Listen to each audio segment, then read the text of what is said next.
สบายดีพี่น้องมื้อนี้มากินพันซอยจุแซ่บๆแจ่วขมพี่น้องมากินนำกันเด้อกินพันซอยจุพี่น้องแซ่บๆอุ้ยแจ่วเขียแจ่วขมๆพี่น้องปลาโท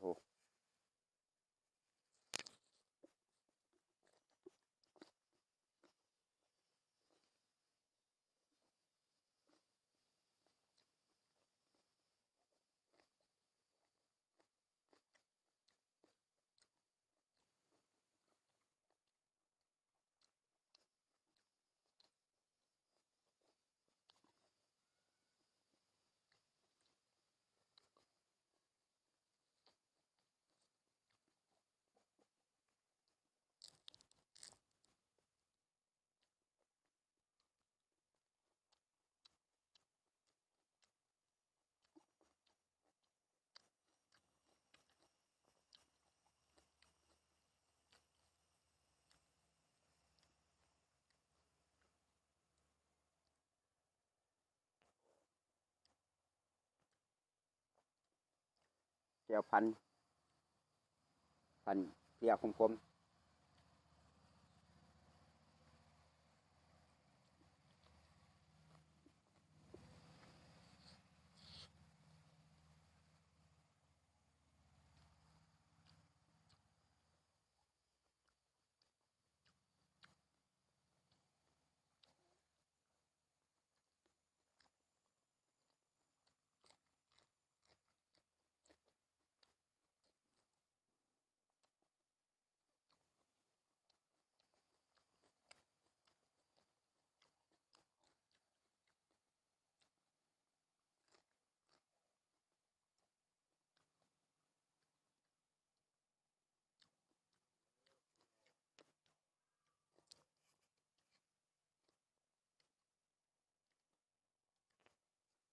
แซ่บ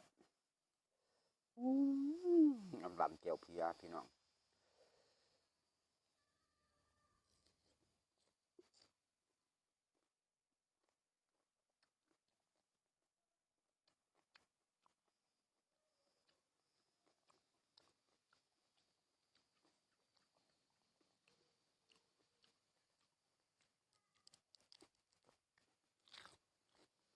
ปลากระเทียมพี่น้อง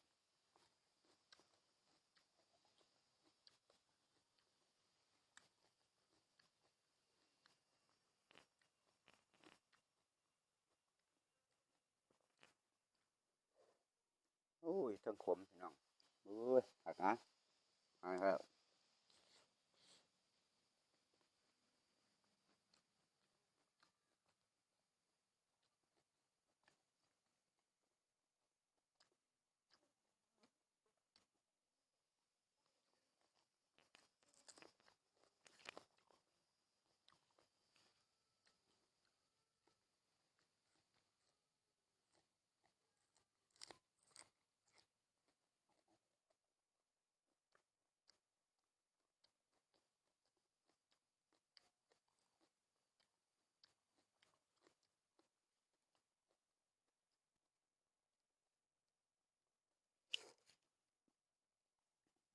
เทิงเผ็ดเทิงขมพี่น้องอำลำ ครับ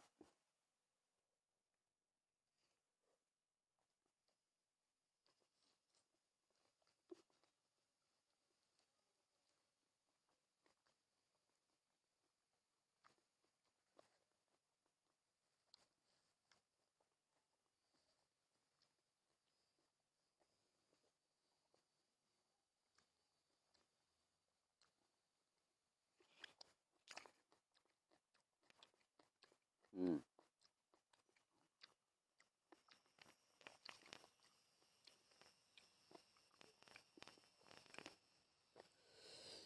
ปั่นประกอบกับแก้วขมจะเป็นนัว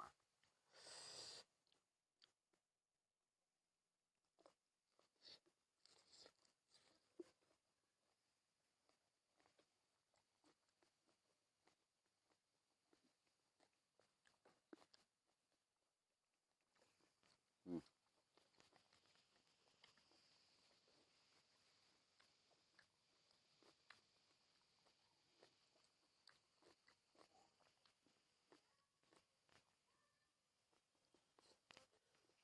ตอนแซ่บๆ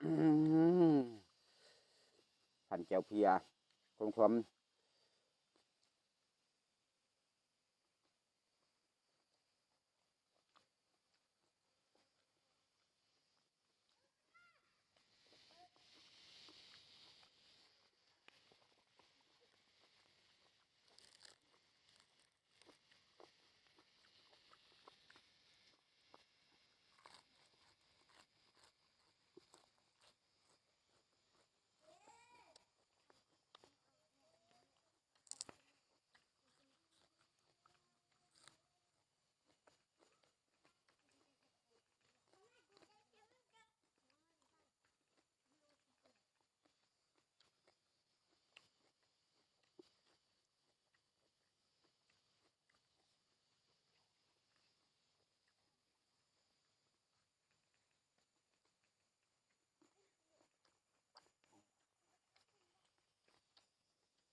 แซ่บ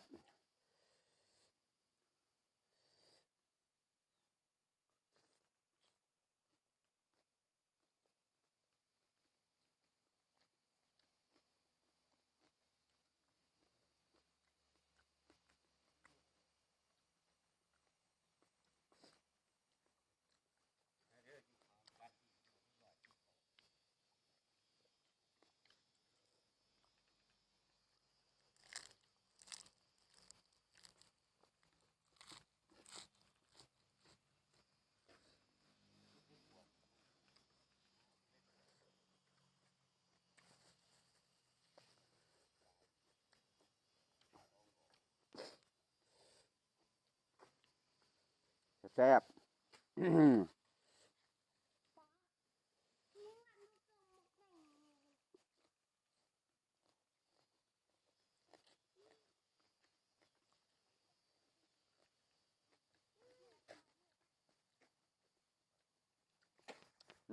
งานจะหลายพี่น้อง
แซ่บๆอู้แจ่วเพียทั้งขมทั้งเผ็ดพี่น้องอื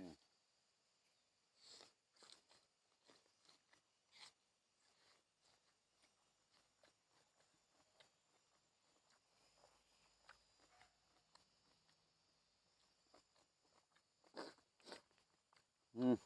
เผ็ดพี่น้อง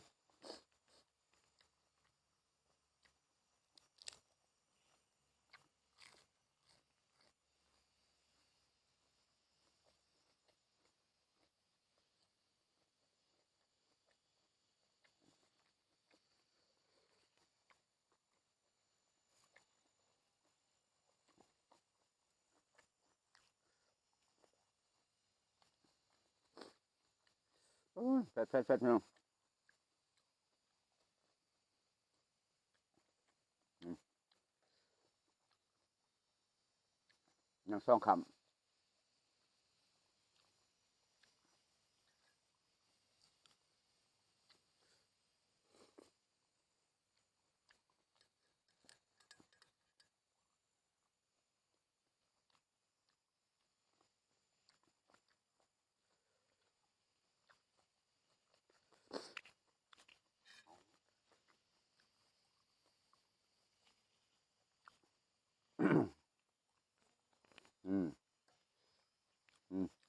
แซ่บกินพันกับแจ่วเพียขม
เอาบัวน้ำพริกมะนาวมะกระเทียม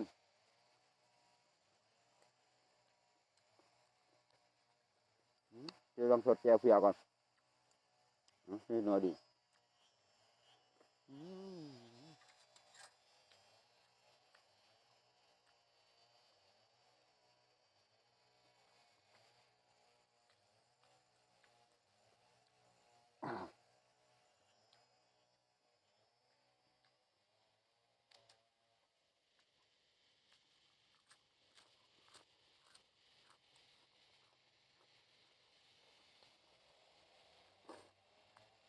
ตับ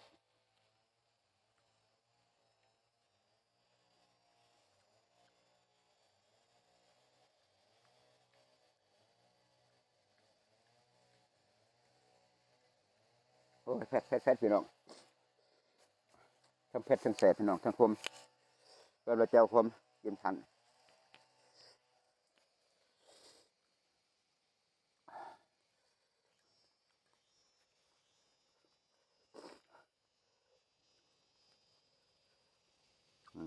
หนาว